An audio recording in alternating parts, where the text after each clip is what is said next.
चर्चित गायक सर्जक तथा मोडल कलाकार प्रकाश सपुतलाई यति बेला गालीको ओहिरो चलेको छ। सामाजिक सञ्जाल फेसबुकदेखि टिकटकमा समेत विभिन्न व्यक्तिले फरक धारणा राख्ने गरेका छन्। कतै गाली त कतै उनको प्रशंसा गरेको भेट्न सकिन्छ। बोलमाया, गलबन्दी, पीर लगायतका दर्जनौं चर्चित गीतहरू गाएका गायक प्रकाश सपुत सबैमाझ लोकप्रिय कलाकार हुन्।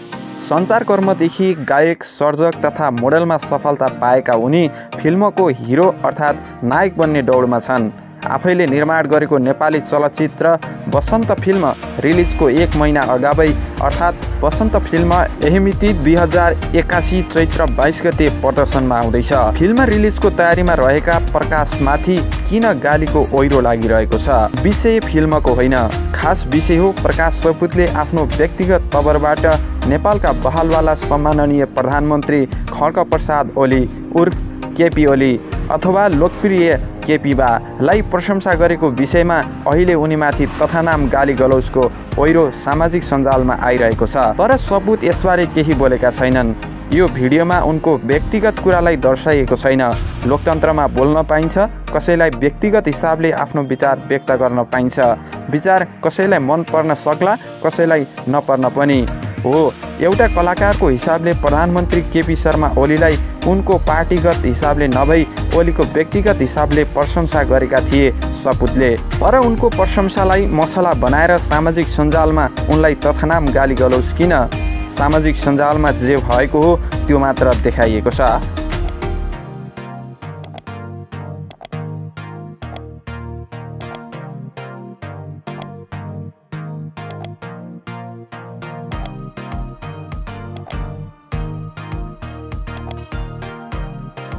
गत सोमबार काठमाडौँमा एक कार्यक्रमबीच प्रधानमन्त्री केपी शर्मा ओलीको जीवनमा आधारित पुस्तक विमोचन समारोहमा कलाकार प्रकाश सपुतले सम्बोधनमा ओलीको राजनीतिक पार्टीभन्दा नितान्तै फरक व्यक्तिगत हिसाबले प्रशंसा गरेका थिए।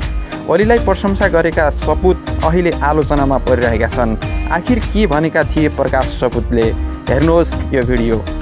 नेपाली राजनीतिक क्षेत्रका एउटा यस्ता अद्भुत व्यक्तिहरूले लेख्नु भएको छ। त्यो पुस्तकको विमोचनमा गएर त्यो पुस्तकको बारेमा समालोचना गर्ने, त्यो पुस्तकको बारेमा विचार व्यक्त गर्ने ल्याकत मेरो दिमागले भ्याउँदैन दाइ, म कार्यक्रममा आउँदिन होला भनेर भनेको थिएँ। अनि फोन राखेको 4-5 मिनटमा फेरि यसो सोचेँ, एउटै मञ्चमा नेपालका तीन बहुप्रतिभाशालीहरूको भेटघाट हुँदैछ। एउटा म जसले गीत सङ्गीतबाट भर्खरै एउटा बसन्त भन्ने फिल्म बनाएको छु, त्यही भएर मैले बहुप्रतिभाशाली भन्न लाग्यो आफूलाई। एकजना सम्माननीय प्रधानमन्त्रीज्यू, उहाँको प्रतिभाहरूको बारेमा त तपाईँलाई थाहै छँदैछ। उहाँको साहित्यिक चेत, उहाँको कला चेत, उहाँको सङ्गीत चेत र विशेष गरेर उहाँको व्यङ्ग्य चेतको बारेमा त हामी परिचित छँदैछौँ। एउटा बहुप्रतिभाशाली व्यक्तित्व हुनुहुन्छ सम्माननीय प्रधानमन्त्रीज्यू। र अर्को प्रतिभाशाली व्यक्तित्व आजका लेखक गणेश पाण्डे, जसले बनाएका व्यक्तिचित्रहरू अन्तर्राष्ट्रिय स्तरमा पुरस्कृत छन्।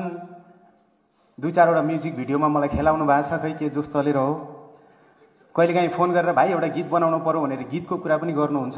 पत्रकारिता पनि गरिरहनु भएको छ, एट द सेम टाइम राजनीतिमा पनि व्यस्त हुनुहुन्छ। यी 3वटा बहुप्रतिभाशालीहरूको भेटघाटको यो मौकालाई नछोपौँ भनेर म उपस्थित भएको छु। तपाईँलाई अल्छी लाग्दैन भने एउटा ताली बजाइदिनुहोस् न हाम्रो नाममा।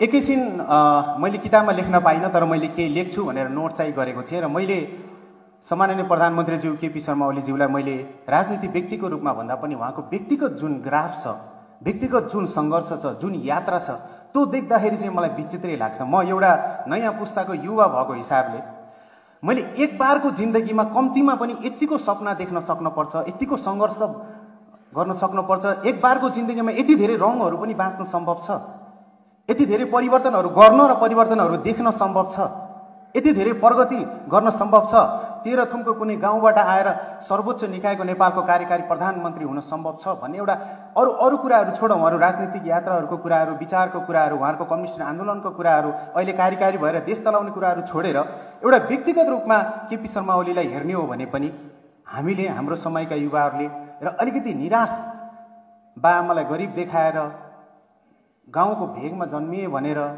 अथवा विभिन्न बहानामा सपना देख्न पछि हट्ने, प्रगति गर्न पछि हट्ने, सङ्घर्ष गर्न पछि हट्नेहरूका लागि चाहिँ केपी शर्मा ओलीज्यूको जीवन चाहिँ साँच्चीकै प्रेरणादायक छ। उहाँको जीवन ग्राफलाई मात्रै हेर्ने हो भने पनि यार सामान्य समय यार जीवनमा असम्भव भन्ने कुरा केही पनि छैन, गर्न सकिँदो रहेछ त भन्ने हिसाबले चाहिँ व्यक्तिगत प्रेरणा चाहिँ उहाँबाट लिइरहेको हुन्छु म पनि र अरूलाई पनि। त्यो यो पुस्तक मार्फत गतिलो उदाहरण हुन सक्छ। मेरो बाआमा अहिले 58-60 वर्षको हुनुभयो अनि उहाँहरूले कहिलेकाहीँ ब्ल्याकमेल गर्नुहुन्छ, यत्रो बुढी हुन लागिसक्यो, अब बिरामी भइन्छ, यो भइन्छ, त्यो भइन्छ भनेर। अनि मैले उहाँहरूलाई उहाँको स्वास्थ्य अवस्थाको बारेमा र अहिले प्रधानमन्त्रीज्यूको सक्रियताको बारेमा उहाँलाई भनेर मनाउने गरेको छु। सो उहाँको आत्मविश्वास, उहाँको जुन किसिमको ऊर्जा छ, जुन किसिमको यो उमेरमा पनि जुन किसिमको उहाँको उमेरभन्दा बढी युवा सोच छ, त्यसपछि म ती कुराहरूलाई चाहिँ सापट्टि माग्न चाहन्छु। उहाँको स्मरण शक्ति छ।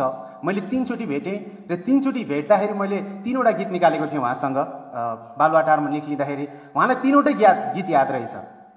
कानमा झुम्का न कसले किनिदियो पनि याद रहेछ, पीर पनि याद रहेछ। अनि म एउटा सामान्य कलाकारका लागि त्यो एउटा ठुलो प्रेरणा भयो। यसका लागि म धन्यवाद दिन चाहन्छु, आभार व्यक्त गर्न चाहन्छु।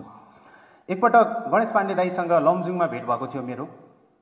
तपाईँ जानुहोस् भन्न आउनुभएको त होइन? होइन, व्यङ्ग्य थियो। केही दिन अगाडि भाइरल भएको थियो यो क्लिप।